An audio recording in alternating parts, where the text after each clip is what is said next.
Assalamualaikum untuk kita semua, jumpa lagi bersama New Info. Angin segar datang untuk para tenaga kerja honorer.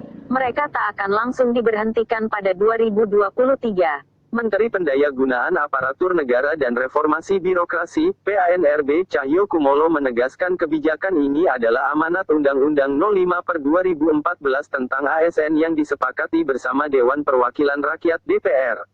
Tenaga honorer sekarang kesejahteraannya jauh di bawah UMR. Pemerintah dan DPR mencari jalan agar kompensasi tenaga honorer bisa setara dengan UMR, jelas Cahyo melalui keterangan resmi, dikutip Sabtu, tanggal 11 Juni tahun 2022. Tenaga honorer sekarang kesejahteraannya jauh di bawah UMR, Cahyo Kumolo, Menteri PANRB. Sejauh ini, banyak anggapan yang mengatakan bahwa pengangkatan tenaga non-ASN adalah perintah pemerintah pusat.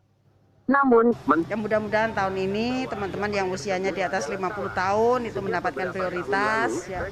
Kemudian yang usianya 40 tahun juga segera bisa diangkat. Saya kira itu harapan kita, dan ini tidak akan bisa tercapai kalau hanya Komisi 10 dan Mendikbud saja.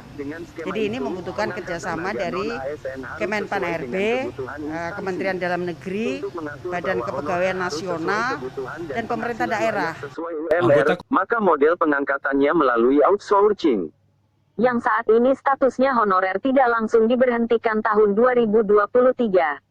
Tenaga non-ASN tetap dibutuhkan, hanya saja pola rekrutmennya ke depan harus sesuai kebutuhan mendapat penghasilan layak, setidaknya sesuai UMR, kata Cahyo. Pemerintah juga mendorong tenaga honorer kategori 2/2 atau tenaga non-ASN lain untuk ikut seleksi calon ASN.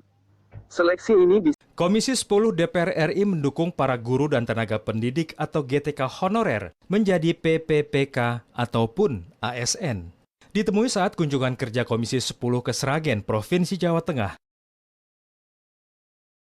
Pendayagunaan Aparatur Negara dan Reformasi Birokrasi, PANRB Cahyo Kumolo menegaskan kebijakan ini adalah amanat Undang-Undang 05/2014 tentang ASN yang disepakati bersama Dewan Perwakilan Rakyat DPR.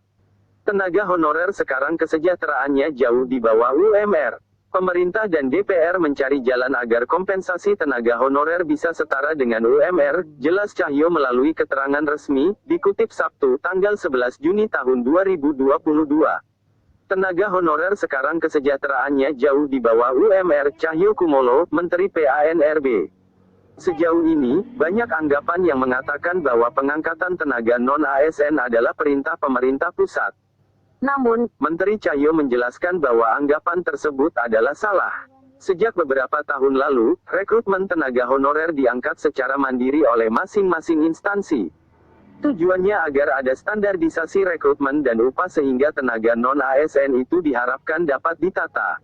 Dengan skema itu, pengangkatan tenaga non-ASN harus sesuai dengan kebutuhan instansi.